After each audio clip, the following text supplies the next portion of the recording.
When I started to campaign about tax injustices, I found that there was a lot of dodging, and that really made me so upset. I got really angry and motivated at the same time to say no. I need to make others aware that there are a lot of tax injustices happening in our country and that we can do something, especially us as the youth. People that are getting richer will always get richer because they'll be educated, while others that are illiterate will remain living in poverty, which is an injustice.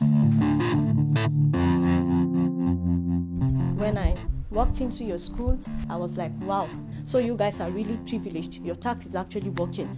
That's what we are pushing for.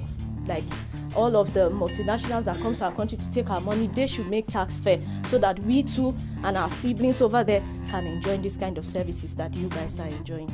Thank you.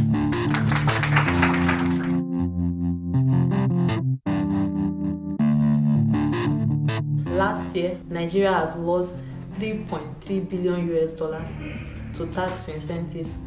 And I know other African countries too are suffering the same thing, which has really which has made the country to be in high rate of poverty. I think the most important right now is to be vocal and get the message out there, because the more people shouting loud, the bigger the message is. It seems to me that the issue of fair taxes is an issue which is currently very now and is something that people are talking about and thinking about. Your politicians and policymakers are thinking about it now. I am a firm believer in the role of young people in influencing the decisions within the governance systems. And for that reason, I firmly believe that young people have a huge role to play in this conversation on tax justice. And I'm calling upon every single young person to ask questions, to demand accountability, and to push their policymakers to do something about what is going on.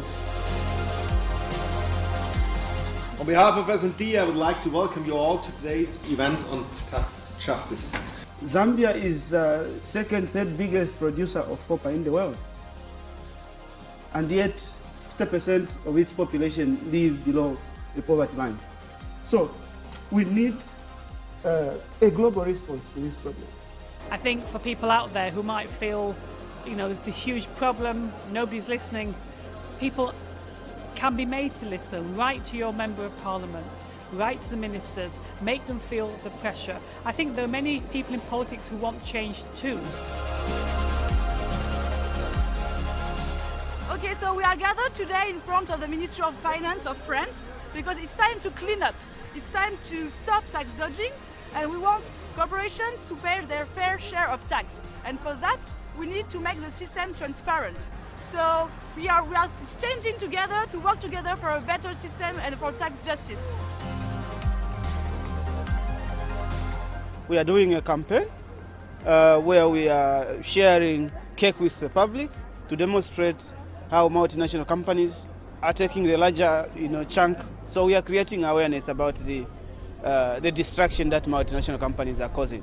I think it feels really great, even though I'm realizing that this problem is just so big. I think that's the most important thing, to try to spread the awareness about this issue and to inform the public that there is a problem like this. We are now learning a lot about the different kind of problems that people have in these countries and how can we manage to work together in the solutions, because all the problems are different in the different countries, but they have one problem in common, that is multinationals and rich people not paying taxes. It's very key to involve ordinary people, to involve communities, because when people speak one language, one voice, it's very easy to break any system, regardless of how injustice, how long it has been. It's very easy to do that. Coming together as a group, there's just a sense of inspiration. I feel that we become more powerful when we come together in great numbers. Tax issues is not only a French issue, but it's a global issue. We have learned more than ever that this is a global challenge that we can only fight with a global response. So I think that activists, people and members of parliaments, we can all move together to try to take profit of this momentum and push for real solutions. If we work together, together we can win. regardless where you come from, regardless the language you are using. But if we're speaking one language, and I know we are speaking one language about tax injustices, we are going to make difference, and we are going to make sure that these people pay their taxes where it is due. My message to other campaigners is continue with the great work that you are doing. It's a huge source of inspiration to us in Africa. It's a noble campaign, and I think people should feel proud to be part of this campaign, because it will change lives, it will save lives, and who wouldn't want to be part of such a campaign?